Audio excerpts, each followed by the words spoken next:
আমরা রাতের মেঘমুক্ত আকাশের দিকে খালি চোখে তাকালে দুটি তারার মধ্যে যে দূরত্ব বা ফাঁকা জায়গা দেখতে পাই, মহাকাশ বিজ্ঞানের ভাষায় এই দূরত্বকে বলা হয় ইন্টারস্টেলার স্পেস বা আন্তঃনাক্ষত্রিক স্থান।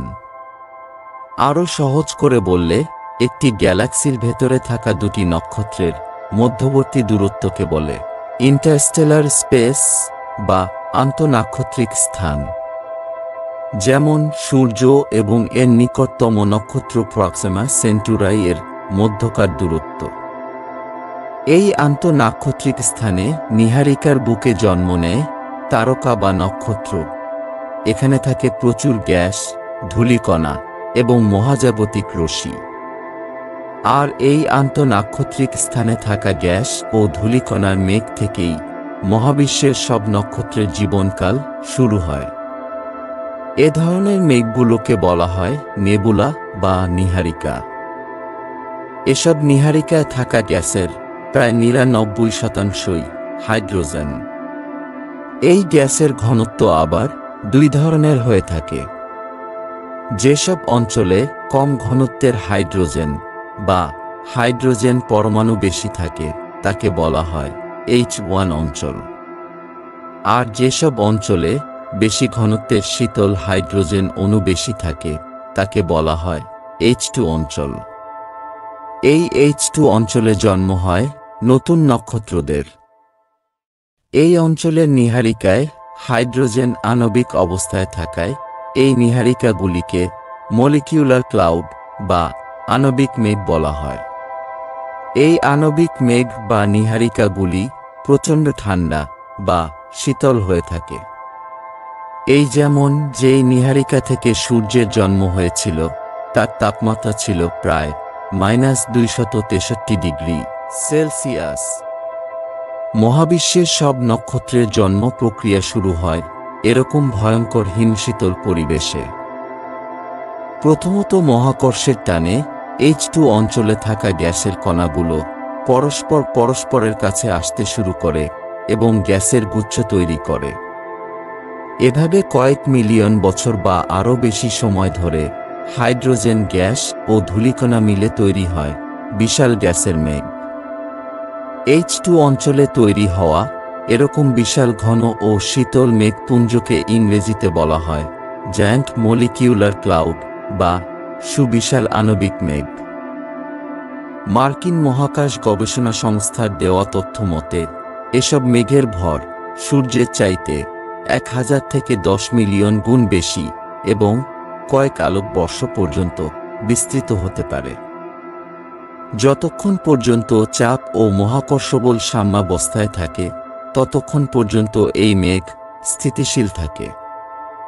যদি এই মেঘ যথেষ্ট বড় হয় তাহলে চাপের বিপরীতে মহাকর্ষ আর স্থিতিশীল থাকতে পারে না। ফলে মহাকর্ষ বলের প্রভাবে এরা ধীরে ধীরে জমাট বাঁধতে থাকে এবং ঘুরতে শুরু করে। কেন্দ্রের দিকে জমা হওয়া এই গ্যাস প্রথমে একটি নিম্ন ভরযুক্ত প্রোটোস্টার বা আদি নক্ষত্র তথা শিশু নক্ষত্র তৈরি করে।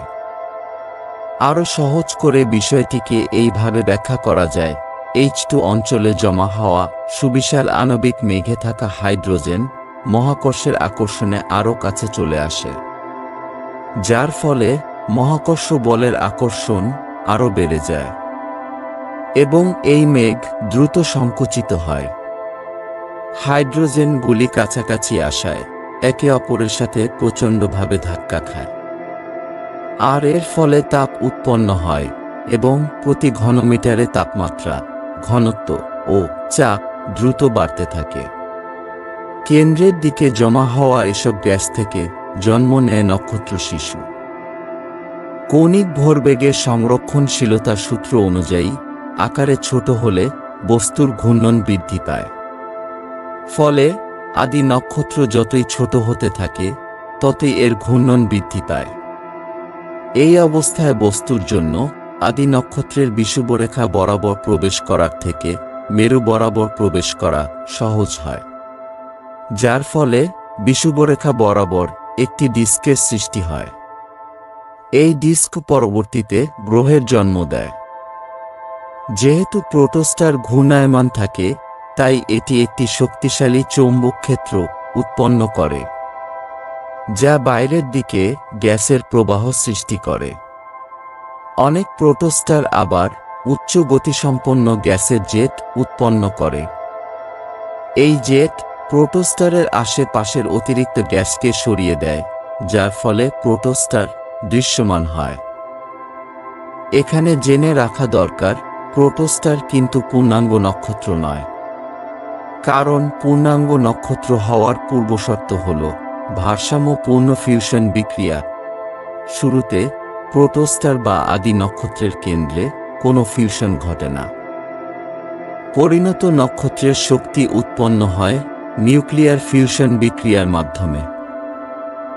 অন্যদিকে প্রোটোস্টারের শক্তি উৎপন্ন হয় ট্রিলিয়ন ট্রিলিয়ন হাইড্রোজেনের সংঘর্ষের ফলে, যা আবার পতনশীল গ্যাস কর্তৃক শোষিত হয়ে অবলোহিত বিকিরণ হিসেবে বেরিয়ে যায়।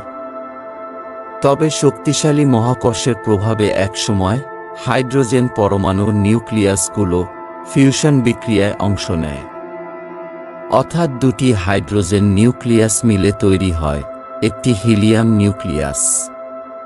তবে এর জন্য প্রয়োজন 10 মিলিয়ন কেলভিন তাপমাত্রা, আর এই তাপমাত্রায় পৌঁছতে সময় লাগে প্রায় 1 কোটি বছর। প্রোটোস্টার পর্যায় থেকে পূর্ণাঙ্গ নক্ষত্রে পরিণত হতে প্রয়োজনীয় সময় নির্ভর করে এর ভরের উপর। ভর যত বেশি, ফিউশন তত দ্রুত শুরু হয়। যদি কোনো প্রোটোস্টার এর ভর 0.08 সৌর ভরের কম হয়, তাহলে এই নক্ষত্রটি কখনোই 10 মিলিয়ন কেলভিন তাপমাত্রায় পৌঁছাতে পারে না। ফলে এটি বাদামি বামন নক্ষত্র হিসেবে থেকে যায়। সবশেষে আমরা বলতে পারি, একটা নক্ষত্র যখন জন্ম নিতে থাকে এবং গড়ে উঠতে শুরু করে, তখন সেই নক্ষত্রটিকে বলা হয় প্রোটোস্টার বা আদি নক্ষত্র। আরও সহজ করে বললে, প্রোটোস্টার হল সেই নক্ষত্র যা এখনো তৈরি হচ্ছে, কিন্তু এর কেন্দ্র এখনো জ্বলে ওঠেনি।